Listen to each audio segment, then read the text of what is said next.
ఓం విష్ణవే శంకరాయ గురవే నమః. ఓం విష్ణవే శంకరాయ గురవే నమః. ఓం విష్ణవే శంకరాయ గురవే నమః. సర్వవ్యాపకుడు, అనంతుడు, రూపాది రహితుడు అయిన పరమేశ్వరుడి యొక్క దివ్యలీలలు అనంతాలు. అటువంటి లీలలు స్కాంద పురాణంలో అసంఖ్యాకంగా ఉన్నాయి. వాటినప్పుడే మనం ప్రభాసఖండము అనే ఖండంలో ఉన్నటువంటి వాటిని 3వ దివసం వినడానికి సిద్ధపడ్డాం. సర్వవ్యాపకుడు, తాను తప్ప మరొకటి లేనివాడు శివుడంటే. అందుకే శివుడికి స్వపర భేదం లేదు.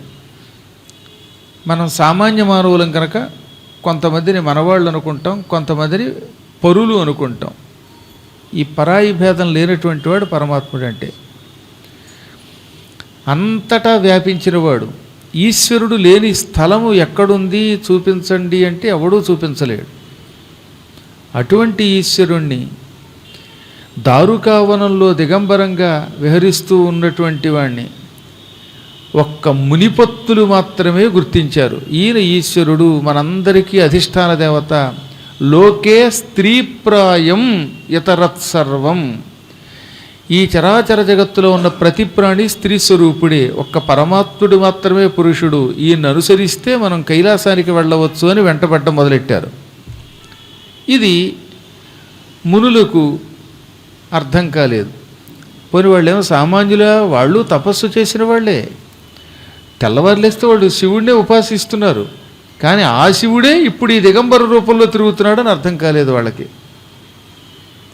అందుకే భాగవతంలో మునిపత్నుల దగ్గర శ్రీకృష్ణ పరమాత్ముడు ఆహారం స్వీకరిస్తున్నప్పుడు పోతన గారు కృష్ణుణ్ణి గ్రహించలేని మునుల గురించి ఓ పద్యం రాశాడు.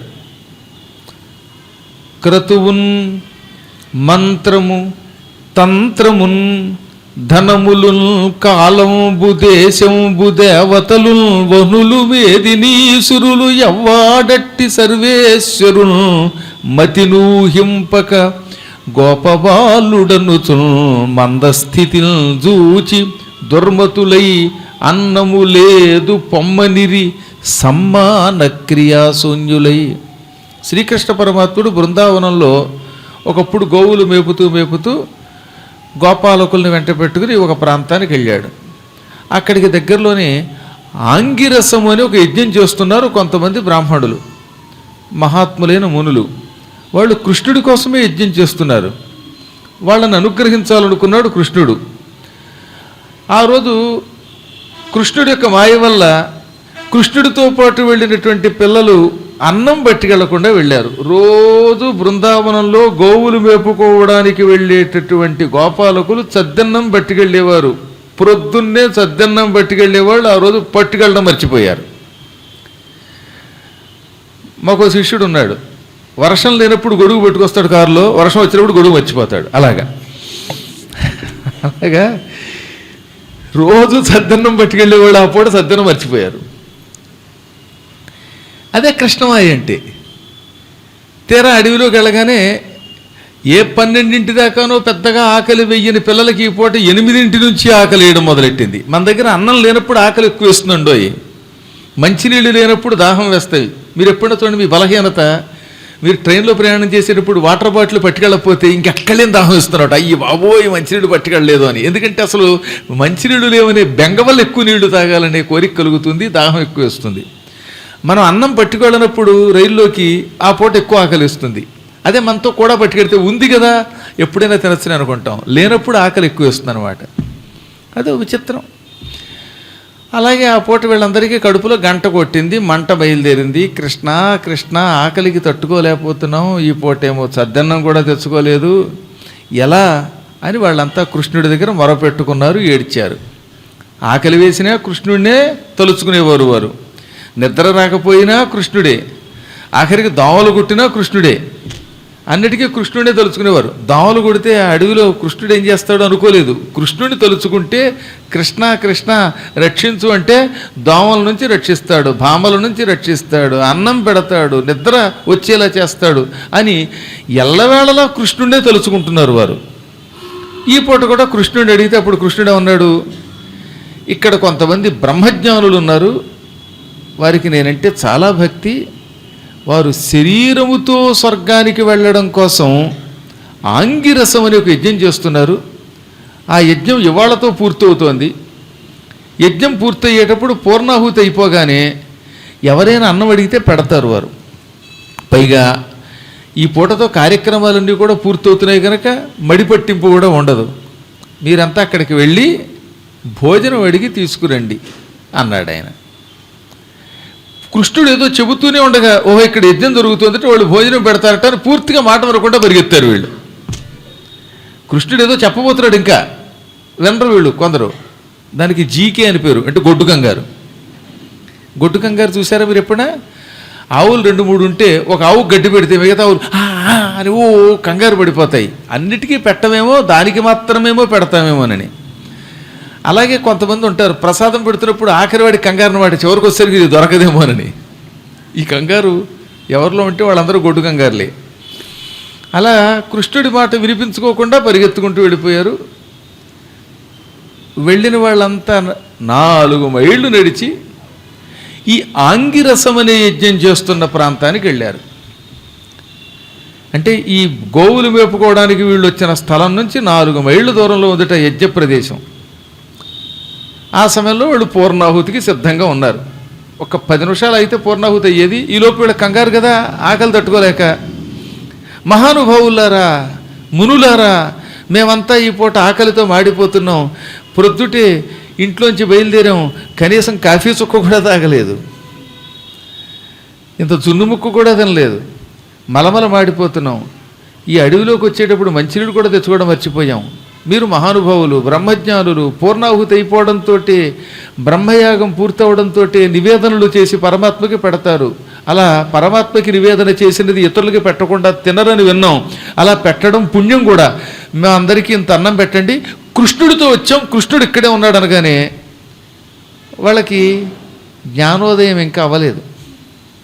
వీళ్ళు చేసే యజ్ఞం కృష్ణుడి కోసం చేస్తున్నారు. అందులో చదివే మంత్రములు కృష్ణ మంత్రములే. ఓం క్లీం కృష్ణాయ గోవిందాయ గోపీజనవల్లభాయ స్వాహ అనే మంత్రంతో యజ్ఞం చేసిన వాళ్ళే. కానీ ఆ కృష్ణుడే ఈ కృష్ణుడని వాళ్ళకి అర్థం కాలేదు. చూసారా, అదొక యోగం. మొన్న ఒక ఆయన పీఠానికి వచ్చాడు. పద్మాకర్ గారు ఎక్కడున్నారంటే నన్ను అడిగాడు. అడగడానికి ఒక కారణం ఉందిలేండి, అది చెబితే మీరు నవ్వుతారు మళ్ళీ. ఆయన 2017లో ఎప్పుడు నా పురాణం అన్నప్పుడు ఇక్కడ కొంచెం జుట్టు లేదట, ఇప్పుడేమో జుట్టు వచ్చింది. అందుకని ఆయనేనా ఈయనేనా అంటాడు ఆయన. ఆ పక్కన ఉన్న మా ప్రధాన అర్చకులు వారు ఈయనేనండి ఏంటంటే, అదేంటండి అందులో చూశాను టీవీలోను, ఆ భారతంలోనో ఆ భాగవతంలోనో ఎక్కడో, కానీ ఇక్కడ కొంచెం నున్నగా ఉంది కదండి అంటాడు. ఆ నున్నగా ఉన్నది తిన్నగా అయ్యింది ఆయన, అది ఆయన మహిమ అంటాడు ఈయన. కొంచెం దగ్గరికి వచ్చి ఇలా కళ్ళదోడు పెట్టి చూసి నువ్వేనయ్యో అన్నాడు. పైగా మీరు కూడా కాదు, నువ్వేనయ్యో అంటే ప్రేమ ఎక్కువైపోయినప్పుడు అలా ఉంటుంది. దేవుడిని ఒరే అంటాం కదా, రారా కృష్ణయ్య అంటాం, కానీ రండి కృష్ణుడు గారు అంటే దూరం అయిపోతాడు. అందుకని నువ్వేనయ్యో అన్నాడు ఆయన. పాప మా వరంగల్ నుంచి వచ్చాట. అందువల్ల వరంగల్ అంటే కొంచెం గురువుగారికి కొన్ని ఇష్టాలు, ఎందుకంటే అక్కడ బంగ్మెర ఉంది, పోతన గారి ఊరు. అందువల్ల కొంచెం ఆ ప్రాంతం అంటే బాగా ఇష్టం గురువుగారికి. అక్కడ నుంచి వచ్చాడు. ఇక ఆ పూట నేనే పద్మాకర్ గారిని అని తెలుసుకున్నాక మాత్రం కాళ్ళు పట్టుకు వదలలేదు. పక్క వాళ్ళు ఎంత గింజుకున్నా సరే ఈ కాళ్ళు నవి ఎవరన్నా ఇక్కడికి వచ్చారంటే కాళ్ళు విరగొడతానన్నాడు. ఇది నా కాళ్ళు విరగొడతానలేదు, నా కాళ్ళు వదలమంటే వాళ్ళ కాళ్ళు విరగొడతానన్నాడు. కాబట్టి ఇప్పుడు కొంతమంది ఎవరైనా రాగానే పాపం పువ్వులు వేస్తున్నప్పుడు మీరు వద్దన్నారా కాళ్ళు విరగొడతారు, తర్వాత మీ ఇష్టం. అందులో చేతిలో కర్ర మురళి కూడా ఉంది. కాబట్టి భక్తులు లేకపోతే భక్తులకు మండిపోతుందండి. భక్తులు అందరికంటే గొప్ప అద్భుతమైన శక్తి కలిగిన వాళ్ళు. భక్తులంటే కాలభైరవుణ్ణి మించిన వాళ్ళు. ఒక గురువుగారు మాత్రమే ఆ భక్తులు తట్టుకోగలరు, మిగతా వాళ్ళు తట్టుకోలేరు. సరే, ఏది ఏమైనా ఈ కృష్ణుడిని గ్రహించలేకపోయారు పాపం వాళ్ళు. అందుకని ఇక్కడ ఏమన్నారా మంత్రంలో, వాళ్ళు చేసే క్రతువుల్ యజ్ఞము కృష్ణుడు, మంత్రముల్ అందులో చదివే మంత్రము కృష్ణుడే, తంత్రముల్ యజ్ఞంలో ప్రక్రియ ఉంటుంది కదా, ఆ యజ్ఞ విధానం తంత్రమంతా కృష్ణుడే. ధనము, ఆ యజ్ఞంలో వాళ్ళు వాడుతున్న డబ్బు కృష్ణస్వరూపమే. చూసారా విచిత్రం? ఇంకా యాగంలో ఉన్నటువంటి హవ్యము ఆయనే. కాలము, కాలం కృష్ణస్వరూపం. దేశంబు, ఈ దేశము ప్రదేశమంతా కూడా కృష్ణస్వరూపం. దేవతలు, ఈ యజ్ఞంలోకి ఆహ్వానించే దేవతలంతా కృష్ణుడి నుంచి బయటకు వచ్చినటువంటి వారే. వహ్నులు, అందులో ఉన్న అగ్ని పంచాగ్నులు కృష్ణస్వరూపమే. అందులో ఉన్న 7 జఫలు సప్తార్చి ఆ కృష్ణస్వరూపమే. మేదినీసురులు, ఇప్పుడు యజ్ఞం చేస్తున్న వీళ్ళు కూడా, ఈ ఋషులు కూడా కృష్ణుడే. ఎవ్వాడట్టి సర్వేశ్వరులు మతినూహింపక, అటువంటి ఆ సర్వేశ్వరుణ్ణి కృష్ణుణ్ణి గ్రహించలేక గోపబాలుడనుచు, ఏదో చిన్న కుర్రాడు, గోవులు కాసుకు తిరిగే కుర్రాడు అనుకున్నారు.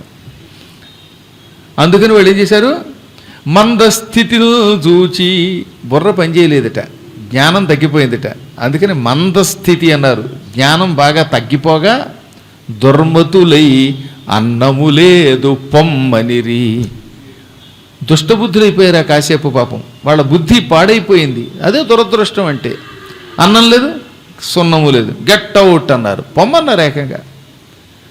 ఏమాత్రం గౌరవించలేదట. అందుకే సమ్మాన క్రియాశూన్యులై, కృష్ణుడి మీద ఇంత కూడా గౌరవము చూపించక, భక్తి చూపించక పొండి అన్నారు. ఇక్కడ ఎన్నో కారణాలు ఉన్నాయి దానికి. ఒకటి, అప్పటికి వాళ్ళు చాలా రోజులుగా ఉపవాసంతో ఉన్నారు, సరిగ్గా ఏమీ తినడంలా, ఏదో యజ్ఞంలో ఇంత నెయ్యి తాగుతున్నారు. పైగా ఇప్పుడు ఇది పూర్ణాహుతి సమయం. అగ్ని దగ్గర యజ్ఞం చేసి చేసి ఒళ్ళంతా మండుతోంది, కడుపు మండుతోంది, నెత్తి మండుతోంది, చెమటలు కారిపోతున్నాయి. ఆ సమయంలో వీడెవడో వచ్చాడు.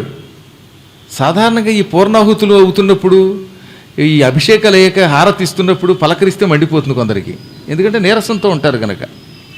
అందులో ఏకాదశి నాడు ఉపవాసం ఉండి పడనటువంటి ఏ డ్రింకో తాగాడు అనుకోండి, పుచ్చకాయ జ్యూసు, అవి కడుపులో తిప్పుతాయి, వామిటింగ్ అవుతుంది, అది ఇంకో చికాకు. ఇన్ని చికాకులతో ఉన్నప్పుడు పలకరిస్తే కోపం రాదా మరి? అందుకని కోపం వచ్చింది వాళ్ళకి. ఇది కాక మహామాయని ఎవ్వరమూ జయించలేం. ఈ మాయలో పడి కొట్టుమిట్టాడే మానవులకి నిజంగా భగవంతుడు మీ ఎదురుగుండా కూర్చుని పురాణం చెప్పినా వాడు భగవంతుడనే జ్ఞానం రాదు. వచ్చినా రేపు పొద్దున వెళ్ళే జ్ఞానం పోతుంది. కాబట్టే వాడు వస్తాడు, వాడు పోతాడు. కర్మ చివరిదాకా నిలబడలేరు వాళ్ళు. స్టాండర్డ్గా ఉండేవాళ్ళు కొద్దిమందే ఉంటారు. కారణం, మానవులలో ఒక మాయ ప్రవేశించి వీడు ముక్తి పొందకుండా ఎప్పటికప్పుడు పరీక్షిస్తూ ఉంటుంది. ఆ పరీక్షలో నెగ్గాలి చివరిదాకా. పొమ్మనగానే పాప వాళ్ళు ఉసూరుమని 4 మైళ్ళు నడిచొచ్చాం. తీరా ఇక్కడికి వస్తే వీళ్ళు పొమ్మన్నారు. అసలే తిండి లేదు, ఆకలికి మాడిపోతున్నాం. ఆకలికి మాడిపోతున్నప్పుడు 4 మైళ్ళు నడిచి మళ్ళీ 4 మైళ్ళు వెనక్కి వస్తే ఏమైపోతారండి? కడుపు మాడుతున్నప్పుడు ఏ 8 గంటలకో మీ అందరికీ ప్రసాదం పెట్టకుండా ఉప్పలు వెళ్ళి రండి మళ్ళీ అన్నాను అనుకోండి, ఏమైపోతారు మీరు? గురువుగారు మీకు పురాణానికి దండం, ఇంకో రోజు అడతాం కానీ ఉప్పలు లేవు, పొట్ట తెప్పలు ఎక్కువైపోతాయి అంటాం. ఆకలి అలాంటిది. బుభుక్షిత కిన్న కరోతి పాపం, ఆకలి కొన్నవాడు ఏ పాపమైనా చేస్తాడు. ఆ పాపం భయంకర పాపం కూడా అయిపోవచ్చు. అందుకే వాళ్ళు నీరసపడిపోయి కృష్ణుడి దగ్గరికి వచ్చి ఏడుస్తూ, ఏం కృష్ణ ఇంత అన్యాయం చేస్తావా మమ్మల్ని అని నిందించారు. మాకు అన్నం పెట్టడం ఇష్టం లేకపోతే ఏ ఆకులో కోసుకు తినమనాలి, లేదా చావమంటే యమునా నదిలో దూకి చచ్చేవాళ్ళం. అంతేకాని ఆయాస పెడతావా? నీ మాట నమ్మి ఋషుల దగ్గరికి 4 మైళ్ళు నడిచి వెళ్ళాం. తీరా పెడితే వాళ్ళు గెట్టవట్టున్నారు, మెడబట్టి గంటలేదు అంతే. ఒక అదృష్టం మాకు, మమ్మల్ని మెడబట్టుకుని పొండి అని పంపకుండా తిట్టి పంపారు. ఉసూరుమంటూ 4 మైళ్ళు వెనక్కి నడిచి వచ్చాం. మలమల మాడిపోతున్నాం. అసలే తిండి లేక మాడిపోతూ ఉంటే ఇంత దూరం నడిపిస్తావా? రానుపోను 8 మైల్స్ తెలుసా, ఆటో కూడా దొరకలేదు అన్నారు. అనగానే ఆయన చిరునవ్వు నవ్వాడు. ఇందాక నేను ఏదో చెబుతూ ఉంటే వినిపించుకోకుండా పరుగో తిరుమని వెళ్ళిపోయారు. కొంచెం వినాలి. అందుకే గురువుగారు ఏదైనా చెబితే పూర్తిగా వినాలి. పంచాంగం అడిగితే క్యాలెండర్ పెట్టమంటే అవతల ఏం పెడతాడు? అది పంచాంగం క్యాలెండర్ తెలుసుకోవాలి. క్యాలెండర్ అడిగితే పంచాంగం తెచ్చి, పంచాంగం అడిగితే క్యాలెండర్ తెచ్చి, గొడుగు అడిగితే పిడుగు తెచ్చి, పిడుగు అడిగితేనేమో గొడుగు తెస్తే పని అంతా ఏమైపోతుంది? మరి పూర్తిగా వినాలి. అనగా ఇంతకీ నువ్వు ఇందాక ఏం చెప్పావంటే, నేను చెప్పే చివరి మాట వినలేదు మీరు. మునుల దగ్గరికి వెళ్ళండి కానీ మునుల్ని అన్నం అడగండి, మునుల భార్యలను అన్నం అడగండి అని చెప్పబోతుంటే మీరు పరిగెత్తుకుంటూ వెళ్ళిపోయారు. యజ్ఞం చేస్తున్న వాళ్ళ దగ్గరికి వెళ్ళి అన్నం పెట్టమంటే వాళ్ళు పెడతారా? మీరు ఆలోచించండి. మా ఇంటికి వచ్చి అన్నం అడిగితే నేనేం పెడతాను? అమ్మగారిని అడగాలి. విశ్వనాథ్ గారిని కాఫీ అడిగితే ఆయనే ఇస్తాడు, వాళ్ళ ఆవిడ ఇస్తుంది. తాతయ్య గారంటే ఆయనకి వంట అలవాటు ఉంది కాబట్టి వాళ్ళ ఇంట్లో ఆయనకి అలవాటు అనుకుంటాను బాగాను. ఆయన దగ్గరికి వెళ్ళి కాఫీ అడిగితే నువ్వు తప్పుకోవని ఆవిడ పక్కకు పెట్టి బనీని అందుకే వేసుకున్నారు కాఫీ పెట్టడానికి. ఆయన పెట్టచ్చు, అది వేరే విషయం. కొంతమంది ఇళ్లలో అదృష్టం. ఒక్కొక్కసారి అమ్మగారు లోపల నుంచి బయటకు వచ్చి ఒక్కొక్క ఇళ్లలో ముష్టాడికి అన్నం వేస్తుంటే అయ్యగారు లేరండి అంటాడు వీడు. అంటే అమ్మగారి కూర వచ్చిందేమో అని వాడు కంగారు. అయ్యగారి కూర బాగుంటుంది, మగవాళ్ళ వంట బాగుంటుంది కొన్ని చోట్ల. అయినా మీకు నేను చెప్పేది ఉంది, మీకు ఎంతో అనుభవం అనుకోండి. ఇంతకాలం నుంచి అనుభవంతో ఉన్న మీకు నేను కొత్తగా చెప్పే ఉంది. కొన్ని చోట్ల ముష్టాళ్ళు అలాగే అడుగుతారండి. పొరపాటు నా ఇంట్లోంచి యజమానురాలు వచ్చిందంటే, అమ్మగారు అయ్యగారు లేరా, ఇవాళ కూర మీరు తెస్తున్నారు, అన్నం మీరు తెస్తున్నారు అని పరువు తీసేస్తారు వీళ్ళు. పైగా అది నేనుండగా తీశాడు ఒకడు. ఒక ఇంటికి నన్ను పిలిస్తే ఆ ఇంట్లోనే ఆ ముష్టాడు అదే మాట అన్నాడు. ఇక ఆయన చూడు తలైలా కొట్టుకుని గురువుగారు రేపొద్దున మన గురించి పురాణంలో చెప్పేస్తారు చూడు అన్నాడు ఆయన. సరే ఏది ఏమైతేనే మగవాళ్ళ దగ్గరికి వెళ్ళకూడదు. ఈ మునుల భార్యలు ఉన్నారు, వాళ్ళు బాగా వంట చేశారు, వాళ్ళు నైవేద్యానికి ఆహారం ఇస్తారు, మీరు వాళ్ళ దగ్గరికి వెళ్ళి కృష్ణుడు వచ్చాడు అన్నం పెట్టమంటే అన్నం పెట్టేవారు కదా అంటే, కృష్ణ ఆ విషయం ఇందాక చెప్పలేదు, ఏమిటంటే చెప్పేలోపు మీరు పారిపోయారు నాయన అన్నాడు ఆయన. ఇప్పుడు ఏం చేద్దామన్నారు వాళ్ళు. ఏముంది మళ్ళీ వెళ్ళండి అనగానే డామ్మని కింద పడిపోయారట వాళ్ళు. ఇప్పటికే up down, up and down 4 and 4 8 miles, 8 మైళ్ళు అయ్యింది. మళ్ళీ వెళ్ళి ఒకవేళ వెళ్ళినప్పుడు ఆ మునుల భార్యలు ఆహారం పెట్టకపోతే ఇక తిరిగిరాం. అప్పుడు అన్నం ముద్ద బదులుగా 3 ముద్దలు పెట్టాల్సి వస్తుంది మాకు. అంటే అర్థమైందా? పిండాలు పెట్టాల్సి వస్తుంది మాకు. అదొక గండం. అనగా ఆ బెంగక్కర్లేదు, నన్ను నమ్ముకుని వెళ్ళండి అన్నాడు ఆయన. సరే కృష్ణుడి మాట కాదనలేక కాళ్ళు ఈడ్చుకుంటూ ఈసారి మునుల భార్యల దగ్గరికి వెళ్ళారు. మునులు యజ్ఞంలో ఉంటే ఆడవాళ్ళు ఈ పక్కన కూర్చున్నారు. పూర్వం ఆడమగ కలిసి కూర్చోకుండా ఇటు ఇటు సెపరేట్గా కూర్చునేవారులేండి. ఒక్క కెమెరావాడి అటు ఇటు మధ్యలో కూర్చుంటాడు, కానీ మిగతా వాళ్ళంతా సెపరేట్గా కూర్చున్నారు. ఈ ఆడ బ్యాచ్ దగ్గరికి వెళ్ళాడు ఈయన. అమ్మల్లారా అన్నం పెట్టండి అని ఏదో మృదువుగా అడగకుండా కొంచెం ఫోర్స్గా అడిగారు, గట్టిగా అడిగారు. ఎందుకంటే ఆకలికి మాడిపోతున్నారు కదా. పెడితే పెట్టారు, పెట్టకపోతే ఇక్కడే సద్దాం అన్నంత కోపంతో అన్నారట. గోవుల మేపుచునా కొని గోవిందుండన్నమడిగి కొని రెండని మమ్మీవేళను పుట్టించను సుధీవిలసితలార 2 తిండన్నమ్ములు అన్నారట. ఆవులు వేపుకుంటూ కృష్ణుడు మేము ఇక్కడికి వచ్చాము, మా అందరికీ ఆకలి వేస్తోంది, కడుపు కరకరలాడిపోతోంది, మేము తిండి లేక అల్లాడిపోతున్నాం, కృష్ణుడు మిమ్మల్ని అన్నం అడిగి తీసుకురమ్మన్నాడు. అమ్మాయిలు తల్లులు తక్షణం అన్నం తీసుకురండి, 2 తిండు అన్నంబులు అన్నారు. అంటే ఇందులో ఒక రకమైన దౌర్జన్యం కనపడుతోంది. రండి అన్నం తండి అనగానే అస్సలు ఏమాత్రం సంకోచించలేదు ఆడవాళ్ళు. ఏమిటేమిటి శ్రీకృష్ణ పరమాత్ముడు మా ఆరాధ్య దేవత, మా ఉపాసనా దేవత అన్నం తెమ్మన్నాడా, ఇక్కడే ఉన్నాడా అని తక్షణం వాళ్ళందరూ ఇళ్లలోంచి బయటకు వచ్చేశారు. వర్షాకాలంలో నదులు మహావేగంగా ప్రవాహంతో వెళ్ళిపోయి సముద్రంలో కలిసిపోతాయే, అలా కృష్ణుడనే సముద్రం దగ్గరికి ఈ మునిపత్నులు అనేటటువంటి నదులు పరుగు పరుగును వచ్చారు. ఒక ఆవిడ పెద్ద పళ్ళెం తీసుకుంది, అందులో మైసూరు బజ్జీలు పెట్టింది, ఒక ఆవిడ ఏవో లడ్డూలు పెట్టింది, ఒక ఆవిడ బూరెలు పెట్టింది, ఒక ఆవిడ పులిహార తెచ్చింది, దధ్యోజనం తెచ్చింది, పాయసం తెచ్చింది, వంకాయ కూర తెచ్చారు, అందులో గుత్తి వంకాయ కూర, సాంబారు, అప్పడాలు, డిప్పడాలు, వడియాలు, కడియాలు. ఒకటేమిటి, ఎవరి దగ్గర ఏముంటే అవన్నీ గంపలకి గంపలు, పళ్ళేలకి పళ్ళేలు తీసుకున్నారు. నెత్తి మీద కొందరు పెట్టుకున్నారు, బుధాల మీద పెట్టుకున్నారు, పెరుగు కడవలు పట్టుకున్నారు. మొత్తం మునుల భార్యలందరూ ఇళ్లల్లో ఉన్న మధుర పదార్థాలు, అందులో కారం పదార్థాలు, ఉప్పు పదార్థాలు, ఉప్పు కారము కలిసినటువంటి పదార్థాలు, వేపిన పదార్థాలు, వేయంచని పదార్థాలు, పులుసులు, ఇవన్నీ పుచ్చుకుని శ్రీకృష్ణుడి దగ్గరికి వచ్చేసారు. అసలు ఈ గోపాలకులకు ఆశ్చర్యం కలిగింది. ఇందాక మునుల యొక్క ప్రవర్తన ఎలా ఉంది, ఇప్పుడు వీళ్ల ప్రవర్తన ఎంత తేడా ఉన్నది. వాళ్ళేమో పండన్నారు, వీళ్ళేమో ఇంట్లో ఉన్నవన్నీ పుచ్చుకొస్తున్నారు అనుకుని ఆనందపడి వచ్చారు. ఆ సమయంలో కృష్ణుడు అక్కడ ఉన్నాడు. వెంటనే వీళ్ళంతా అక్కడికి చేరారు. కడుపు నిండా ఆయనకి ఆయన పరివారానికి తెగబెట్టేశారు. కాస్తా కోస్తా పెట్టడం కాదు, ఏదో ఈ మధ్యన అన్నదానం అనే పేరుతోటి 4 కూరగాయలు వేసి ఇంత అన్నం ముద్ద తయారు చేసి ఒక్కొక్కడికి ఇంత పిండం పెట్టినట్టు పెట్టారు చోట. అది తప్పది. పెడితే కడుపు నిండా పెట్టాలి, కాస్త కొంచెం ఎక్కువగా పెట్టాలి. లేదా ముందే చెప్పేయాలి, ఏమండో రేపు పొద్దున అందరికీ ఇంతంతే పెడతాం ప్రసాదం అని. లేకపోతే వీళ్ళంతా ఇంట్లో వంట మానేసుకొస్తారు, అదో తంట. ఈ వంట మానేసిన వాళ్ళు రేపు పొద్దున శాపాలు పెట్టి వెళ్ళిపోకూడదు. అందుకని భోజనం పెట్టారట వాళ్ళు, పీకి దాకా పెట్టారు. రకరకాల పదార్థాలతో, పాయసాన్నాలతో, నెయ్యలా పోసేసి భోజనం పెట్టారు. ఆనందంతో తిన్నారు.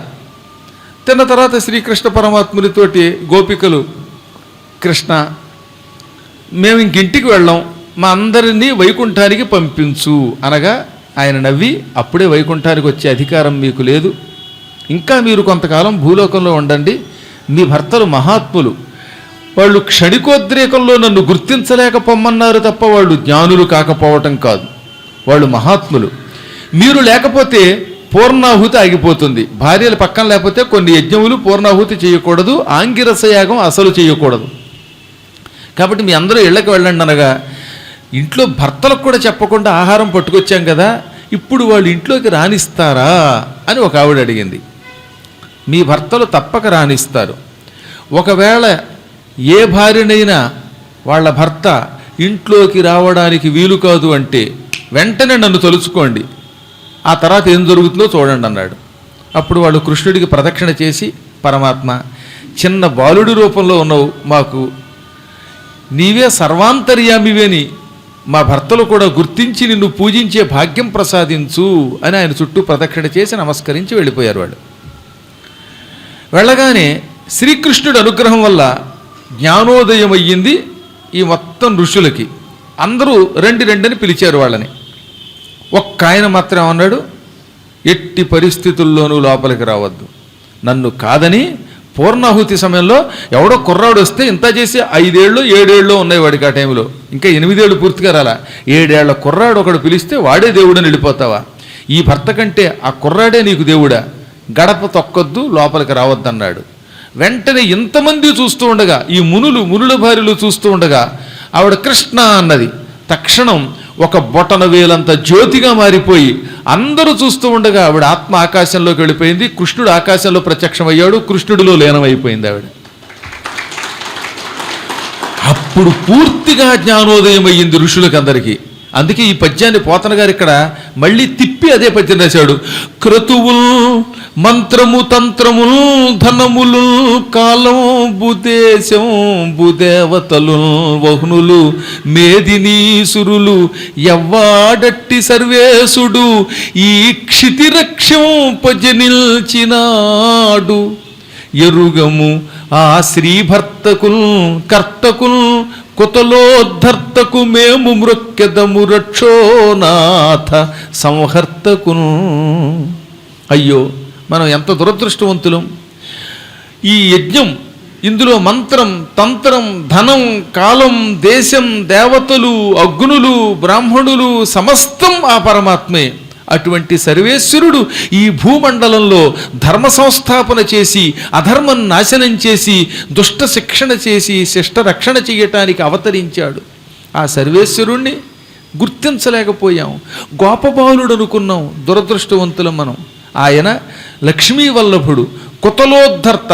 కు అంటే భూమి, తలము అంటే ప్రదేశం, కుతలము అంటే భూతలం, ఈ భూప్రదేశం. కుతలోద్ధర్త అంటే భూమండలాన్ని ఉద్ధరించేవాడు ఆయన. అటువంటి వాణ్ణి రక్షోనాథ సంహర్తకున్, రాక్షసులందరినీ సర్వనాశనం చేస్తాడు ఆయన. రక్ష అంటే రాక్షసుడు, సకారాంత శబ్దం. నాథుడు అంటే రాజు, రక్షోనాథ రాక్షసరాజు. భయంకరులైన రాక్షసుల యొక్క రాజులను సంహరించే ఆ మహాత్ముడికి నమస్కరిస్తున్నాం మేము. అయినా ఎంత పాపం ఎలా చేయగలిగాం మనం? నిరంతరం జపాలు తపాలు చేస్తూ కూడా సర్వవ్యాపకుడైన కృష్ణుడిని ఎందుకు గుర్తించలేకపోయాం? కాబట్టి ఒక్కొక్కప్పుడు చదువు కంటే భక్తి గొప్పది అన్నారు వాళ్ళు. కటకట మోసపోయితిమి కటకట మోసపోయితిమి కాంతల పాటియు బుద్ధి లేదు నేడిటు హరికానవో నెరుగమేము దురాత్ములమేము కల్మషోద్భటులము విష్ణుదూరగుల ప్రాజ్ఞతలేల తపంబులేల పర్యటనములేల శీలములు యాగములు మరియేల కాల్పనే. అయ్యయ్యో, ఎంత మోసపోయాం మనం. జ్ఞానం కలిగిన వాళ్ళం అనుకుని అజ్ఞానంలో పడ్డాం. మన ఆడవాళ్ళకున్న జ్ఞానం మనకి లేకపోయింది. మనందరం బాగా శాస్త్రాలు చదివాం, కానీ ఆడవాళ్ళు ఇంట్లో కూర్చొని ఎప్పుడూ పెద్దగా శాస్త్రాలు చదవలేదు. దీపారాధన చేయటం తప్ప వాళ్ళకి పెద్దగా మంత్రాలు రావు. అయినా వాళ్ళకున్న జ్ఞానం మనకి లేకపోయింది. ఈనాడు శ్రీకృష్ణ పరమాత్ముడు అంతటి వాడు సర్వాంతర్యామి సకల లోకోద్ధర్త వస్తే ఆయన్ని చూడ్డానికి వెళ్ళలేదు. నిత్యం మనం వండి నైవేద్యాన్ని విగ్రహ రూపంలో ఉన్న కృష్ణుడికి పెడుతున్నాం. ఆ విగ్రహ రూపంలో ఉన్న కృష్ణుడు స్వరూపంతో మన ముందుకు వస్తే గుర్తించలేకపోయాం. రాతి బొమ్మకి నైవేద్యం పెడుతున్నాం, నిజంగా మూర్తిగా ఉన్నవాడికి మనం నైవేద్యం పెట్టలేకపోయాం. అందువల్ల మనం మూర్ఖులమైపోయాం. ఎందుకు మన ప్రాజ్ఞత్వం, మన తెలివితేటలు ఎందుకు? ఎందుకు మన తీర్థయాత్రలు, ఎందుకు మన యాగాలు, ఎందుకు మన శీలములు, ఎందుకు మన వేద పఠనములు? ఇవన్నీ తగలబెట్టడానికి అన్నారండి వాళ్ళు. కాల్పనే అంటే తగలబెట్టడానికి ఇవన్నీ అని ఏడ్చారు. అయినా కంసుడంటే భయంతో దగ్గరికి వెళ్ళలేదు, కానీ కృష్ణుడిని మనస్సులో స్మరించారు. ఇక్కడ వేదవ్యాసులు వారు ఏమన్నారు భాగవతంలో, నువ్వు ఎంత జ్ఞానివైనా పరమాత్ముడు నీ దగ్గరకు వచ్చినప్పుడు ఆయన్ని గుర్తించలేనప్పుడు నీ జ్ఞానం అంతా వ్యర్థము. నువ్వు ఆయన్ని పరమాత్ముడిగా గుర్తించాలంటే రేయింబవళ్ళు మనస్సులో భక్తిని నింపుకొని భగవంతుడిని నాకు చూపించు, ఆయన ఎదురుగుండా ఉన్నప్పుడు కనిపెట్టే భాగ్యం ప్రసాదించు అని ప్రార్థించాలి అన్నాడు ఆయన. ఇవన్నీ మనకి పురాణాలు చెబుతున్న సత్యం. నిజంగా భగవంతుడు ఎదురుగుండా ఉన్నా ఆయన అనుగ్రహం లేకపోతే మనకేం తెలియదు. ఆయన భగవంతుడు ఉనో కదా ఏం తెలుస్తుందండి? మనం జీవులం, ఎవడు జీవుడో ఎవడు భగవంతుడో తెలియదు.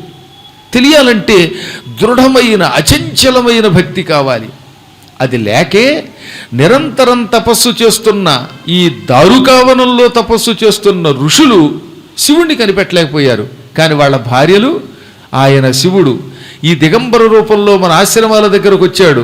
ఈయన భిక్ష అనే పేరుతో మన దగ్గర ఉన్నటువంటి మనస్సును స్వీకరిస్తున్నాడు. ఆయనకి మనం ఇచ్చే భిక్ష ఏమిటి? మన మనస్సే, మన భక్తే.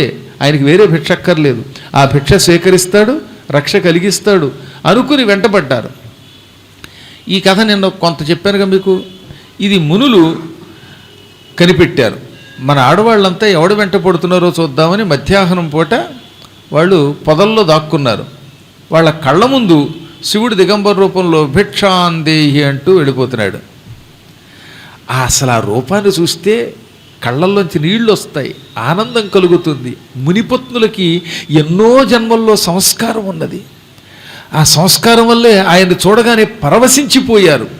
పరమాత్మ, సర్వవ్యాపక, విశ్వనాథ, అనంత, వచ్చావా అని వెంటపడ్డారు.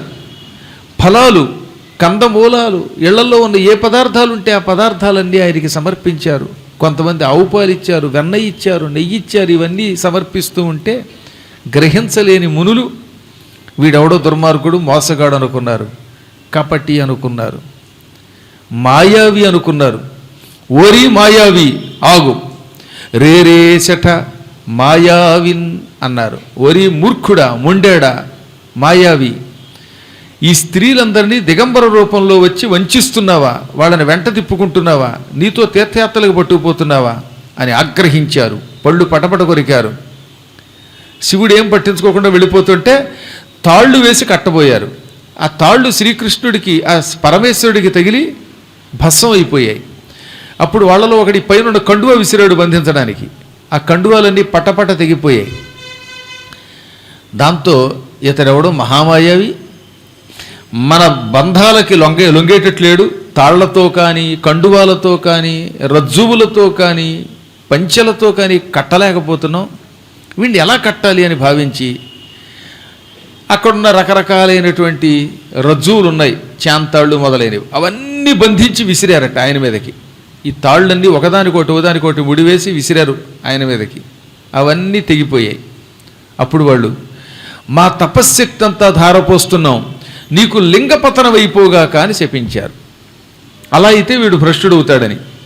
వెంటనే చూస్తూ ఉండగా ఒక బ్రహ్మాండమైన లింగం భూమండలం అంతా ఆక్రమిస్తూ భూమి ఆకాశాలు నిండిపోయింది. ఎక్కడో పాతాళం నుంచి బయలుదేరి ఆకాశం పైదాకా వ్యాపించింది.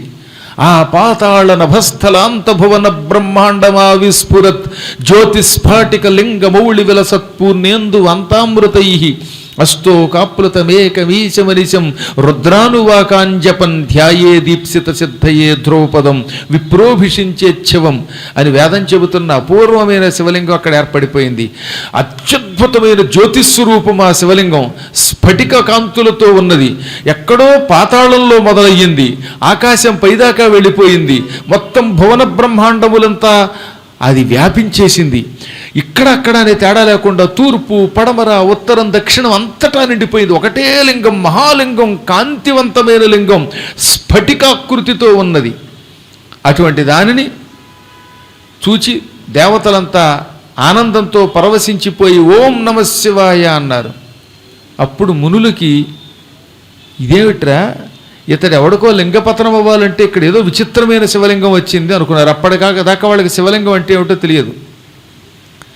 ఈ కథ జరిగిన తర్వాత మరికొంతకాలానికి అరుణాచలేశ్వర లింగం, అగ్ని జ్యోతిర్లింగం రెండోసారి వచ్చింది. లింగం అనేక పర్యాయాలు ఆవిర్భవించింది. అది చాలామందికి తెలియక లింగం అంటే ఒకసారి వచ్చింది అనుకుంటారు. ఒకసారి భృగువు శాపం వల్ల లింగపతనం అయ్యింది, ఒకసారి ఇక్కడ దారుకావనంలో మునుల శాపం వల్ల లింగం వచ్చింది, బ్రహ్మ విష్ణువులు యుద్ధం ఆపడానికి ఒకసారి లింగం వచ్చింది. కాబట్టి శివుడు లింగరూపాన్ని అనేక పర్యాయాలు ధరించాడు. అందుకని అన్ని పురాణాలు వింటే కానీ ఎన్నిసార్లు శివుడు లింగరూపం ధరించాడో మనకు అర్థం కాదు. ఇప్పుడు ఇదేమిటి కిమిదం అనుకునే లోపు ఈ లింగం భూమి మీద ఎప్పుడైతే ఢామ్మని పడిందో శివలింగం, దాంతో ఆ బరువుకి సముద్రుడు సంక్షోభించాడు. మొత్తం సముద్ర జలమంతా ఉప్పొంగిపోయింది, అటు ఇటు కదిలిపోయింది. భూమండలంలో కొన్ని ప్రాంతాలు మునిగిపోయాయి. ఆ బరువుకి, శివలింగం బరువుకి భూమి కూడా ఊగిపోవడం మొదలుపెట్టింది. మునుల ఆశ్రమాలు తల్లకిందులైపోయాయి. స్థలం జలం, జలం స్థలం అయిపోయింది. ఆకాశంలో అగ్నిజ్వాలలు లేచిపోవడం మొదలుపెట్టాయి. ఉల్కలు రాలిపడ్డాయి. నక్షత్రాలు గతులు తప్పాయి, గ్రహాలు గతులు తప్పాయి. సంక్షోభించాడు బ్రహ్మ కూడా. ఒక్క క్షణకాలంలో ప్రపంచమంతా తల్లకిందులైపోయింది. దాంతో దేవతలు శివ శివ అంటూనే పరుగు పరుగుని ఈ సంక్షోభం నుంచి రక్షించమని బ్రహ్మ దగ్గరికి వెళ్ళి మొరపెట్టుకున్నారు. బ్రహ్మన్నాడు, బ్రహ్మలోకం కూడా కదిలిపోయింది, ఇప్పుడు నేనేం చేస్తాను, మనందరం విష్ణువు దగ్గరికి వెడదాం అని ఈ దేవతలందరినీ వెంట పెట్టుకుని విష్ణువు దగ్గరికి వెళ్ళాడు. అప్పుడు విష్ణువు, ఇది భార్గవులు చేసిన పొరపాటు, ఋషులంతా కలిసి శివుణ్ణి శపించారు. దాంతో శివుడు పెద్ద లింగరూపం ధరించాడు. ఆ లింగాన్ని తట్టుకునే శక్తి భూమికే కాదు, ఈ ప్రపంచంలో ఎవరికీ లేదు. ఒక్క పార్వతీమాత తప్ప శివుడి మహాలింగాన్ని మోసే శక్తి ఇంకెవరికీ లేదు.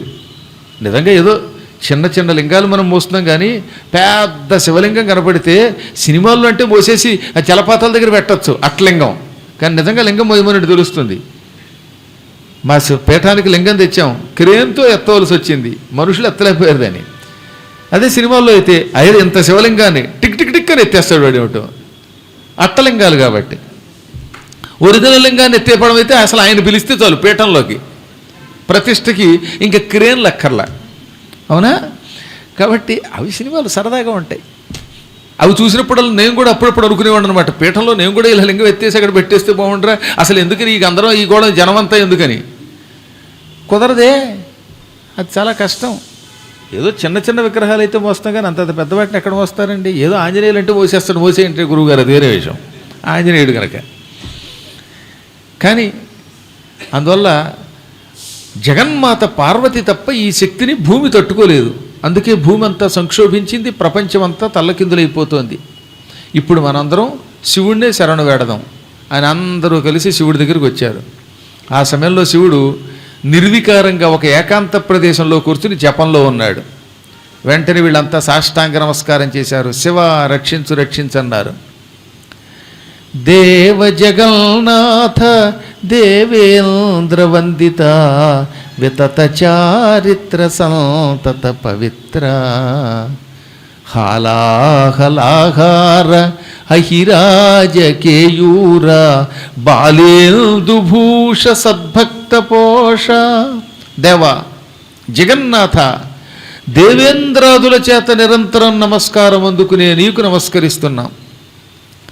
పవిత్రమైన చరిత్ర కలిగిన వాడివి, దానం చెయ్యటం తప్ప పుచ్చుకోవడం ఎరగనటువంటి వాడివి, హాలాహలాన్ని కంఠంలో నిలబెట్టిన వాడివి, సర్పాలని భూషణాలుగా ధరించిన వాడివి, బాల చంద్ర రేఖని, చంద్రుడి యొక్క రేఖని, జాబిలి రేఖని శిరస్సును ధరించిన వాడివి, భక్తుల్ని పోషించే మహాత్ముడివి, అటువంటి నీకు నమస్కారం అని పరిపరి విధాలుగా యోగేశ్వరుడికి, శాశ్వతునికి, సకలలోక శరణ్యునికి, భవాబ్ధి పోతకి నమస్కారం అన్నారు. ఈ సంసారం ఒక సముద్రంతో పోల్చారండి. భవము అంటే పుట్టుక, సంసారం, అబ్ధి అంటే సముద్రం, భవాబ్ధి అంటే సంసారం అనే సముద్రం. ఈ సముద్రానికి శివుడు పోత అంటే నౌక. పోతృ శబ్దమునకు సంస్కృతంలో అరుకారాంత శబ్దం, దానికి నౌక అని అర్థం. అందుకే శంకరాచార్యులు వారు లక్ష్మీ నృసింహ స్తోత్రం ఏమన్నారు? భవాబ్ధిపోత లక్ష్మీ నృసింహ మమదేహి కరావలంబం. భవాబ్ధిపోత అంటే సంసారం అనే సముద్రాన్ని దాటించే నౌక వంటివాడా లక్ష్మీ నరసింహ, మాకు నాకు కరావలంబం చేయూత నిమ్ము. కర అంటే చెయ్యి, అవలంబం అంటే ఊత. మనం ఎక్కడికైనా పైకి ఎక్కాలంటే ముసలాళ్ళకి చెయ్యి పట్టుకుని ఎత్తట్లా, చేయూత నిమ్ము అని అర్థం అన్నమాట. కాలు జారుతుందండి ఇందాక మెట్ల మీద, అప్పుడు ఒక ఆయన వాళ్ళ ఆవిడికి చెయ్యిచ్చి జాగ్రత్తగా మెట్లెక్కించాడు. అది చేయూత. ఇంగ్లీష్లో హ్యాండ్ ఇవ్వడం కాదు, దిక్కుమాల భాష అది, హ్యాండ్ ఇస్తారు అక్కడ, కానీ ఇక్కడ చేయూత ఇవ్వాలి. చెయ్యి గట్టిగా పట్టుకుని పైకి ఎత్తాడు ఆయన. ఎంత ముచ్చటగా ఉంటుంది ఆ దృశ్యం. భగవంతుడు ఎప్పుడు చేయూతనిస్తాడు. అదే కరావలంబము అని అన్నమాట. ఎంత అద్భుతమైన శ్లోకాలు ఆ లక్ష్మీ నృసింహ స్తోత్రం అంటే. ఆదిశంకరాచార్యులు వారు ఏ స్తోత్రం రాసినా అదంత మధురంగా ఉంటుంది, అనేక భావములతో ఉంటుంది. అందులో భక్తి ఉంటుంది, జ్ఞానం ఉంటుంది, వైరాగ్యం ఉంటుంది, యోగం ఉంటుంది. అందులో లేనిదంటూ లేదనమాట. అందుకే ఆ స్తోత్రాలు వీలున్నప్పుడల్లా చదవండి. నేను చదివినట్టు నాకు గుర్తవునా, యూట్యూబ్లో ఉందేమో, ఉంటే ఒకసారి రేపటి నుంచి అది మొదలు పెట్టండి. లక్ష్మీ నృసింహ మమదేహి కరావలంబం, అది నరసింహ కరావలంబ స్తోత్రం. రేపే మొదలుపెట్టి కొద్ది రోజులు వినండి. మన జన్మ ధన్యమైపోతుందన్నమాట, ఆనందం కలుగుతుందన్నమాట. శ్రీమత్పయో నిధి నికేతన చక్రపాణే భోగీంద్ర భోగమణిరంజిత పుణ్యమూర్తే యోగీశ శాశ్వత శరణ్య భవాబ్ధిపోత లక్ష్మీ నృసింహ మమ దేహి కరావలంబం. యోగీశ్వరులకి శాశ్వత శరణ్య, శాశ్వతంగా అభయమిచ్చేవాట ఆయన. యోగులకి ఎప్పటికీ అభయమిస్తాడు ఆయన, వాళ్ళ కష్టం లేకుండా చేస్తాడు. భవాబ్ధిపోత, సంసారమనే సముద్రమును దాటింపచేసే నౌక అయిన లక్ష్మీ నరసింహ మమ నా కొరకు కరావలంబం చేయూతను దేహి ఇమ్ము. అద్భుతమైన స్తోత్రం అన్నమాట. కాబట్టి శివుడు అంటే ఈ సంసారం అనే సముద్రాన్ని దాటించేటటువంటి నౌక. అటువంటి నీకు నమస్కారం అని ప్రార్థించగా యోగాభ్యాస తత్పరుడైన యోగీశ్వరుడు శివుడు కళ్ళు విప్పి యోగేశ్వరుడైన విష్ణువుని చూశాడు. ఈయన యోగేశ్వరుడే, ఆయన యోగేశ్వరుడే. యోగమునకు అధిపతి గనక యోగేశ్వరుడు అన్నారు కృష్ణుడిని.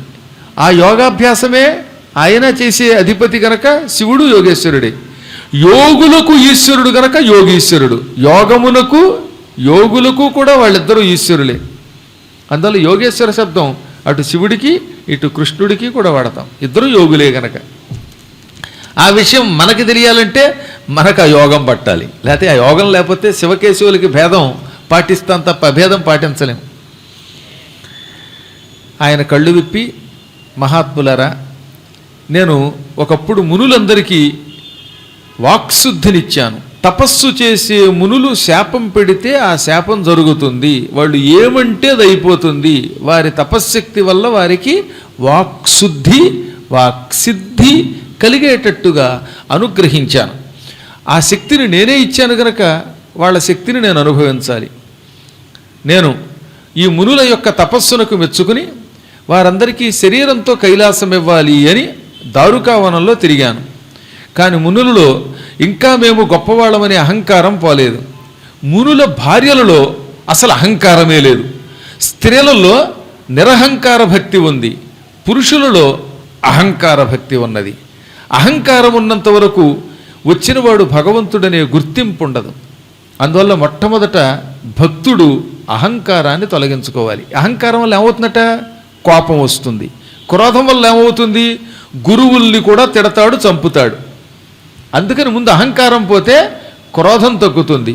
క్రోధం తగ్గితే అప్పుడు గురువుల్ని గుర్తించగలుగుతాడు. సుందరకాండంలో హనుమంతుడు ఏమన్నాడు? క్రుద్ధో హన్యాత్ గురువునపి. కోపం ఎక్కువైపోయిన వాడు గురువులను కూడా చంపుతాడు, గురువుల్ని తిడతాడు. గురువు అనే శబ్దమునకు ఇటు మంత్రోపదేశం చేసేవాడు, ఇటు పురాణములు చెప్పేవాడనే కాక తండ్రి, మామగారు అని కూడా అర్థం. గురు శబ్దమునకు మామగారు అని అర్థం. గురువు అంటే తండ్రి. అది తెలియాలంటే సంస్కృతం తెలియాలి. అందువల్ల కొంతమంది కోపంలో తండ్రిని చంపేట్లా. ఆ మధ్యన ఆస్తి ఇవ్వలేదని మామగారిని చంపేశాడు ఒకడు. అలాగే పాఠం చెప్పిన గురువుల్ని తిడతారు కొంతమంది. ఇదంతా కర్మయోగం, క్రోధం వల్ల చేస్తున్నటువంటి పని అన్నమాట. కాబట్టి క్రోధం మహాపాపం. క్రోధమ తపముంజరచును, క్రోధమ అణిమాదులైన గుణముల బాపున్, క్రోధమ సకలంబునకున్ బాధియగున్, క్రోధిగా తపస్వికి తన్నే. క్రోధం తపస్సుని పాడు చేస్తుంది. అష్టసిద్ధులు మన దగ్గరకు వచ్చినట్టు వచ్చి తొలగిపోతాయి. క్రోధం సర్వనాశనమునకు మూల కారణం. అందుకే తపస్సు చెయ్యాలనుకున్నటువంటి వాళ్ళు క్రోధం పొందకూడదు. పెద్దల ఎడల తపస్సు చేసేవాళ్ళు ఎవరి మీద కోపం పొందాలి? మన ధర్మం మీదకి దాడికి వచ్చేవాడిని మాత్రం ఏం చేసినా పర్వాలేదు. కానీ గురువుల దగ్గర మాత్రం అనుక్షణం వినయంగా ఉండాలి. అది మర్చిపోయారు వీళ్ళు. అందువల్లే వాళ్ళకి మాయ కమ్మింది. మాయ ఎప్పుడు అహంకారము, క్రోధము మొదలైన లక్షణములు ఉన్నవాడిని పట్టుకుంటుంది. ఆ అహంకారం తొలగిపోయినటువంటి వాడిని మాయ ఏమీ చెయ్యలేదు. ఆ మాయలో పడి లింగపతనముగాక అన్నారు వాళ్ళు. లింగము అంటే లక్షణం, లింగం అంటే రూపం ఉండి లేనిది అని అర్థం. అందువల్ల నేను వాళ్ళ శాపాన్ని అంగీకరించి ఇదిగో ఈ శివలింగ రూపం ధరించాను. ఈ లింగమునకు లక్షణం ఉందా అంటే ఉంది, లేదా అంటే లేదు. ఆకారం ఉందా అంటే ఉంది, కానీ ఆకారము లేదు. ఇప్పుడు చూడండి, మనిషిని చూడగానే ముక్కు, కళ్ళు, చెవులు, నాలుక, చర్మం ఒక రూపం కనబడుతోంది. కాబట్టి ఆ రూపాన్ని చూచి ఇతడు ఈ వ్యక్తి అని కనిపెడతాం. కానీ లింగానికి అలాంటి ఆకారం లేదు, కానీ ఏదో ఒక ఆకారం ఉన్నది. అందువల్ల లింగం అంటే లక్షణం ఉండి లేనిది, రూపం ఉండి లేనిది, సాకారము నిరాకారము అన్నిటికీ పనికొస్తుంది. ఈ శాపం వల్ల ఈ విధంగా సాకార నిరాకార స్వరూపమైన ఒక లింగంగా మారాను. ఈ లింగమును పూజిస్తే ఈ ఋషుల యొక్క శాపం వాళ్ళని నాశనం చెయ్యదు. శాపం నన్నేం చేయదు. కానీ శాపం పెట్టడం వల్ల ఋషుల తపస్సు పాడైపోయింది. ఋషులు దెబ్బతింటారు, ఋషులు నాశనం అయిపోతారు. వాళ్ళు నాశనం కాకూడదు. వాళ్ళ శాపం వల్ల పడిన ఈ లింగం చిన్నదిగా మారి ప్రజలను అనుగ్రహించాలి. అది జరగాలంటే ఈ లింగాన్ని భక్తితో ఋషులు, దేవతలు పూజించండి, జలంతో అభిషేకించండి అనగానే మునులంతా పశ్చాత్తాపంతో శివుడి కాళ్ళ మీద పడ్డారు. స్వామి, నిత్యం నిన్నే ఉపాసిస్తున్నాం మేము. ఆఖరికి గాయత్రి మంత్రంలో కూడా నువ్వే ఉంటావు. భర్గో దేవస్య ధీమహి, భర్గుడు దేవుడు, ఆయన్ని ధీమహి ధ్యానిస్తున్నాము అంటున్నావు లేదు రోజు. అందులో భర్గుడినే ధ్యానిస్తున్నాం. అందులో సూర్యుడు, శివుడు అందరూ ఉన్నారు అందులో. అయితే ఆ విషయం తెలియలేదు మాకు. అది కాక నిరంతరం రుద్రసూక్తాలతో, శ్రీరుద్ర సూక్తములతో నిన్నే అర్చిస్తున్నాం. అటువంటి నిన్ను గుర్తించలేకపోయాం. రోజు వాళ్ళు రుద్రసూక్తం చదువుతారండి.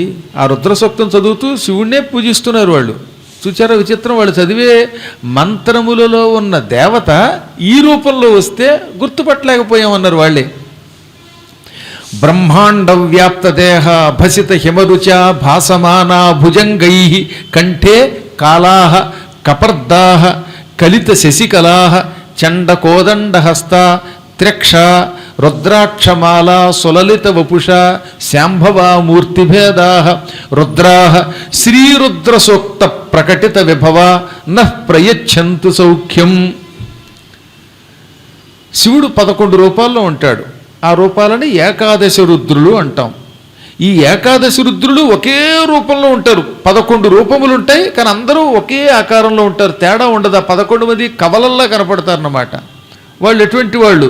బ్రహ్మాండ వ్యాప్త దేహాహ, మొత్తం సమస్త లోకాలలో వాళ్ళ శరీరం వ్యాపించి ఉంటుంది. వాళ్ళు కూర్చుంటే ఈ కాస్త సీటు సరిపోదట, బ్రహ్మాండమంతా నిండి ఉంటారు. భసిత హిమరుచాహ, భసితము అంటే బూడిద, విభూతి, విభూతి పూసుకుని, హిమరుక్కు అంటే చంద్రుడు, చంద్రుడి కాంతితో వెలిగిపోతూ ఉంటారు. అంటే వాళ్ళు విభూతి పూసుకుని తెల్లని కాంతితో ఉన్నారు. హిమరుక్ అంటే మరొక అర్థం చంద్రుడని, చంద్రుడి యొక్క రేఖలు ధరిస్తారని ఒక అర్థం. చంద్రకాంతితో ఉంటారు, ఒళ్ళంతా విభూతి పూసుకుంటారు, మంచు వలె ఉంటారు, అంత తెల్లగా ఉంటారు ఆ 11 మంది రుద్రులు. అంటే శివుడు తెల్లనివాడు, వాళ్ళ శరీరాలు అటువంటివి అనమాట. అందుకని భాసమాన, హిమరుచా భాసమాన, చక్కని తెల్లని మంచు వంటి కాంతితో, తెల్లని కాంతితో ఉంటారు. భుజంగై, లోపల ఏమున్నాయి ఆయన శరీరం మీద? ఆభరణాలు, పాములు, సర్పాల చేత పరివేష్టింపబడిన శరీరాలు అవి. కంఠే కాలాహ, కాల అంటే నలుపు అని అర్థం. కంఠే కాలాహ, కంఠమునందు విషం నింపుకోవటం వల్ల ఆ 11 మంది రుద్రుల కంఠములు నల్లగా ఉన్నాయన్నమాట. కాలశబ్దమునకు విషము అని అర్థం. విషం కంఠంలో ఉండడం వల్ల వాళ్ళంతా నీలకంఠులు అయ్యారు. శివుడికి కంఠేకాలుడు అని పేరు. అంటే కంఠమునందు నలుపు గలవాడు, విషము కలిగినవాడు అని అర్థం అనమాట. కంఠే కాలహ యస్య సహ కంఠే కాలహ. కపర్దాహ, మంచి జటాజోటాలు ధరించిన వాళ్ళు. కలిత శశికళాహ, శశికళ చంద్రుడి యొక్క కళ, చంద్రుడి యొక్క రేఖలతో కలిత కూడినవారు. అంటే 11 మందికి నెత్తి మీద చంద్ర రేఖలు ఉన్నాయి. చండ కోదండహస్తాహ, మంచి తీవ్రమైన దృఢమైన ధనుస్సులు ధరించారు. పినాకము అనే ఒక ధనుస్సు శివుడి చేతిలో ఉంటుంది. 11 రుద్రుల రూపం ధరిస్తే ఆ 11 మంది చేతుల్లో పెద్ద పెద్ద ధనుస్సులు ఉన్నాయన్నమాట. త్రిక్షాహ, అందరికీ 3 కళ్ళు ఉన్నాయి. ప్రతి రుద్ర రూపంలోనూ త్రినేత్రాలు ఉన్నాయి. రుద్రాక్ష మాలా సులలిత వభుషాహ, వారందరి శరీరాల మీద రుద్రాక్షలు ఉన్నాయి. అంత అద్భుతమైనటువంటి శరీరాలు. ఎప్పుడు శివుడు ఉన్నాడంటే ఆయన మెడలో రుద్రాక్ష ఉండవలసిందే. అవి కూడా లలితమైన అందమైన వపుషః శరీరాలట. ఆ శరీరాలు అందమైన శరీరాలు, కోమలమైన శరీరాలు. అసలు శివుడి శరీరాన్ని ముట్టుకుంటే వెన్నముద్ద కంటే కోమలంగా ఉంటుంది, గులాబీ రేకు కంటే కోమలంగా ఉంటుంది, తామర పువ్వు రేకు కంటే కోమలంగా ఉంటుంది. నీకెలా తెలుసు అంటావేమో, ఆ వర్ణనను చూసి చెప్పట్లా.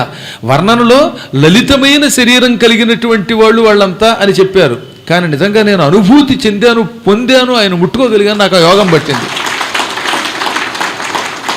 అవన్నీ శాంభవాహ, శంభుడి యొక్క రూపాలు, శివుడి యొక్క రూపాలు. మూర్తి భేదాహ, 11 రూపాల్లో ఉన్నాయన్నమాట. ఒక్క రూపం కాకుండా భేదం, వివిధమైన రూపములవి.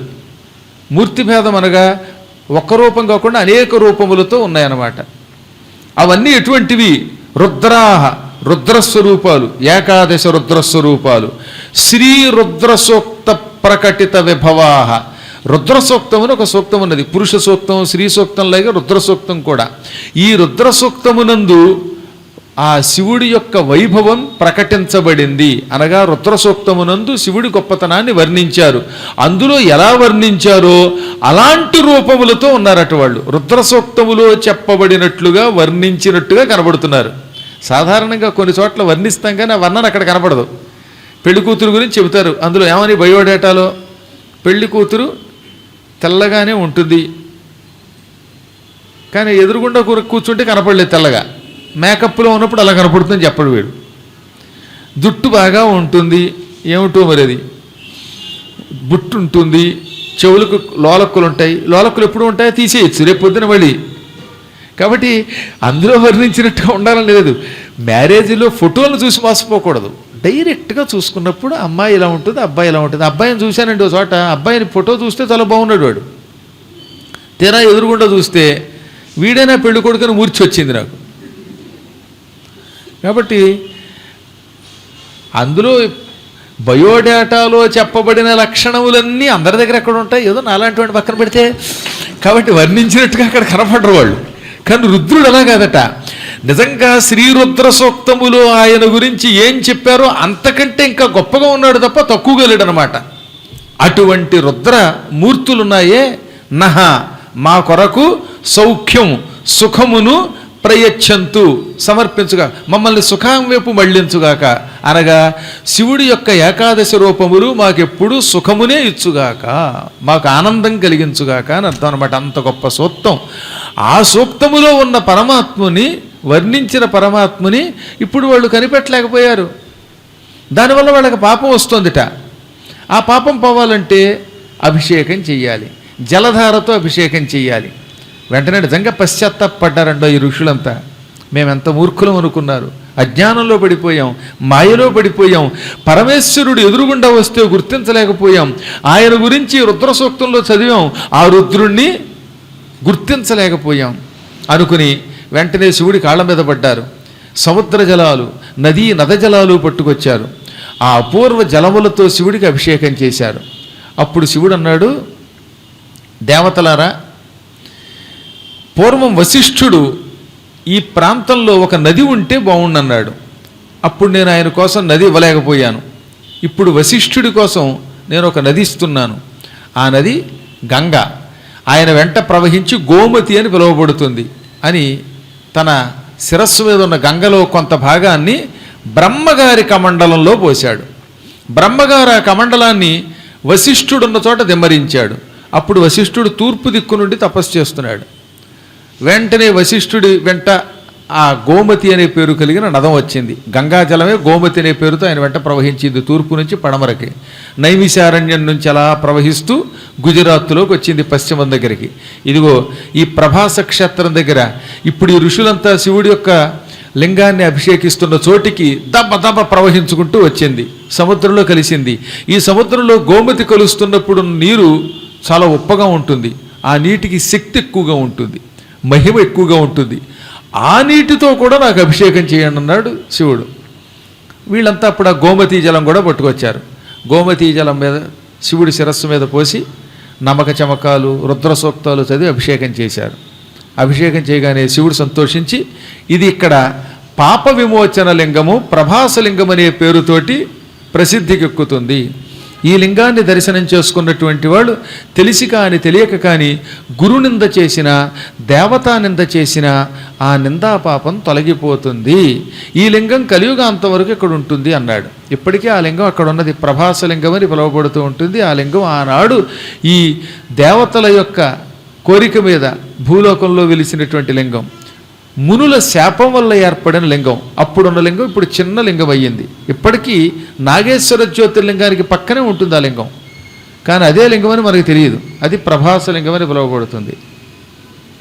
ఆ తర్వాత మునుల పత్తుల్ని అనుగ్రహించాడు ఆయన. అనుగ్రహించి ఈ నా కథని శ్రద్ధతో విన్నటువంటి వారు గురుద్వేషమును ఎప్పుడూ పొందరు అన్నాడు ఆయన. ఎందుకంటే గురుద్రోహం వల్లే మాయలో పడి నాశనం అయిపోతాం కనుక. అందుకని ఈ కథని శ్రద్ధాశక్తులతో వింటే గురుద్రోహం చెయ్యరు, గురుద్వేషం పొందరు, తద్వారా తరిస్తారు. అనేక జాతక దోషాలు ఉంటాయి మానవులకి. ఆయా వ్యక్తులు వారి పూర్వజన్మల్లో చేసుకున్న పాపములే ఈ జన్మలలో జాతక రూపంలో పట్టి పీడిస్తాయి. ఒక్కొక్కడు ఎన్ని పనులు మొదలుపెట్టినా యావజ్జీవితం అవదండోయ్. అసలు వ్యూహలక్ష్మి మహామంత్రం వల్ల కాని పని ఉండదు, కానీ ఆ మంత్రమే కొందరికి పట్టివ్వదు. కారణం ఏంటంటే వీడు పూర్వజన్మ పాపం ఎక్కువగా ఉంది. కొందరు ఎన్ని మందులు వేసుకున్నా రోగాలు తగ్గవు. ఆ మందు నిజంగా చాలా గొప్పదే, కానీ వీడికి పనిచేయదు. ఎందుకు పనిచేయటం లేదు? వీడి పూర్వజన్మ పాపం అంత ఎక్కువగా ఉన్నది. పూర్వజన్మ కృతం పాపం వ్యాధి రూపేణ బాధతే. పూర్వజన్మలో చేసుకున్న మహాపాపం వ్యాధి రూపంలో, రోగము రూపములో పట్టుకుని పీడిస్తుంది జనులను. ఇప్పుడు ఈ రోగం పోవాలంటే ముందు పాపం పోవాలి. ఆ పాపం పోవడానికి ఈ ప్రభాసలింగ దర్శనం చేసుకోవాలి. కానీ ఒకవేళ అక్కడికి వెళ్ళలేకపోతే ఎలాగా? ఇప్పుడు ఈ చెప్పిన వెంటనే పరిగెత్తలేం కదా. అందుకని ఈ ఘట్టాన్ని శ్రద్ధతో వింటే ప్రభాసలింగమును పూజించిన పుణ్యం వస్తుంది. దానివల్ల పూర్వజన్మ పాపం తొలగుతుంది, దానివల్ల వ్యాధులు తొలగుతాయి, జాతక దోషాలు పరిహారం అవుతాయి. అందుకని ఈ కథని శ్రద్ధగా వినాలి. ఇప్పుడు వినలేని వాళ్ళు ఇది ఎలాగో యూట్యూబ్లోనో ఐట్యూబ్లోనో ఉంటుందిగా. ఐట్యూబ్లో మీరు చూస్తున్నారు, ఇప్పుడు ఎదురుగుండా ఉన్నారు కనుక. ఇదంతా ఐట్యూబ్. ఆ తర్వాత యూట్యూబ్. అందులో అయినా ఇంటికి వెళ్ళాక మళ్ళీ ఇంకోసారి శ్రద్ధగా వినండి. ఈసారి విషయం తెలిసింది కనుక మనస్సు చెదరనివ్వకుండా, చెక్కు చెదరనివ్వకుండా, ఒక్క చెక్కే కాదు డీడీ చెదరనివ్వకుండా, క్యాష్ చెదరనివ్వకుండా మనస్సును లగ్నం చేసి వినండి. ఎన్నిసార్లు విన్నా ఏదో సమయంలో మనస్సు అటు ఇటు పోతుందండి. దానికి మూల కారణం ఏంటంటే చేతిలో ఉందిగా కర్ణపిశాచి. సరిగ్గా పురాణం వింటున్నప్పుడే టింగ్ టింగ్ అంటుంది. ఇప్పుడు టింగు టింగులు కూడా పోయాయి. ఏమిటో వీడు విచిత్రంగా ఫోన్ ఎత్తు ఇది ఒక డింగుటూ అంటే ఈ మధ్యన. ఆ అరుపు కూడా ఎవరిదో తెలియట్లేదు, మరి వాళ్ళ ఆవిడతో తెలియదు, వాళ్ళ ఆయనతో తెలియదు. అలా ఉంటాయి కొన్ని చోట్ల విచిత్రమైన ధ్వనులు అన్నమాట. నిజంగా శివుడి స్తోత్రాలు ఎంత మధురమైనవండి. హాయిగా ఘంటసాల వారు పాడినటువంటి జటా కటాహ సంభ్రమ భ్రమన్ నిలింపరిజ్జరి శ్లోకాలు పెట్టుకుంటే ఎక్కడలేని ఆనందం కలుగుతుంది. ఈ మధ్యకాలంలో ఆ స్తోత్రాన్ని వాడి ఏం గొంతుకుతో పడతాడో మహాభయంకరం అనమాట. అది ధరాధరే ఇదే ఆ ధరాధరేంద్ర నందిని వచ్చిన తిప్పలది. అది నాకు చాలా కాలం అర్థం కాలే. ఏంట్రదన్నాను. శ్రద్ధగా వినండి ఎంత బాగుంటుందో. రావణాసురుడు స్తోత్రం. రావణాసురుడు కూడా ఈ స్తోత్రం రాసినప్పుడు చచ్చిపోతాడు ఇది వింటే. ధరాధరేంద్ర నందిని అని అరిస్తే ఆ శివుడు ఎలా ప్రత్యక్షం అవుతాడు? అదే ఘంటసాల వారు పాడితే ఎంత బాగుంటుంది. చక్కగా ధరాధరేంద్ర నందిని అని ఆయన పాడితే ఆ కంఠానికి ఒక మాధుర్యం వేరు. నిజంగా సీతారామ కళ్యాణంలో ఆయన పాడాడు కాబట్టి ఆ సినిమాలు చూడగలిగాం. లేకపోతే ఏం చూడగలుగుతాం అందులోనూ? చాలా చోట్ల కొన్ని చోట్ల ఆ పాట తీసే సినిమా చూడండి. ఉదాహరణకి దేవదాస్ సినిమా తీయండి, జగమేమాయ ఈ పాటలు తీసేసి ఈసారి వినండి. అప్పుడు ఆ సినిమా మీదకి ఏమన్నా మన మనస్సు పెడుతుందా? కాబట్టి ముందు ఆ గానంలో ఆ శక్తి ఉన్నది. ఆ రోజుల్లో ఆ పాటల వల్లే సక్సెస్ అయ్యావు ఎక్కువగా. అలాగని నటుల్ని తక్కువ చేయట్లా, కానీ దానికి ఇది ఎంత బూస్ట్ ఇచ్చిందండి.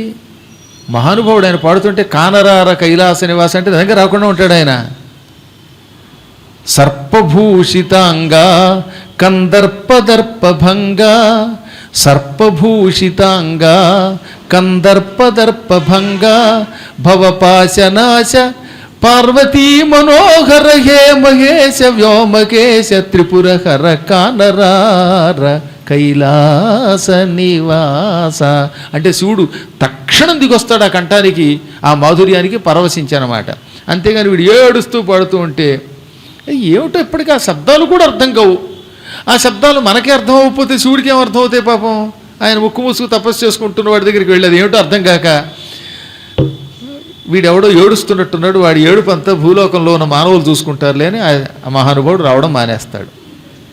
ఒకవేళ మనకి గానం చేయడం కుదరలా, గానం చేయకపోతే ఏం కొంపమొలగదు.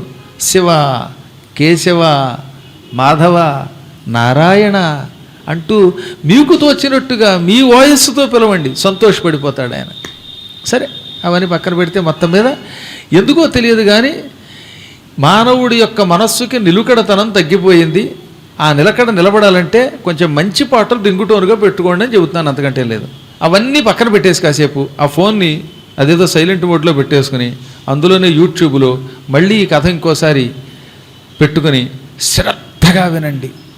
అప్పుడు ఈ గురుద్వేష పాపాలు, గురునిందా పాపాలు, ఈ జాతక దోషాలు, పూర్వజన్మలో చేసిన పాపం వల్ల వచ్చేటటువంటి వ్యాధులు తప్పక తొలగిపోతాయి. భయంకరమైన జాతక దోషములకు విరుగుడు ఈ ప్రభాసంలో శివుడు దారుకావనంలో లింగరూపంలో వెలసినటువంటి కథ వినుటయే. మళ్ళీ చెబుతున్నాను, ప్రభాస క్షేత్రంలో దారుకావనంలో శివుడు లింగరూపంలో వెలసిన ఈ కథ వింటే క్రూర కఠోర జాతక దోషాలన్నీ తొలగిపోతాయి, సులభముగా తొలగిపోతాయి. శ్రద్ధతో వినమన్నాడు అంతే. కాకపోతే అలా విని మనం తరించాలి.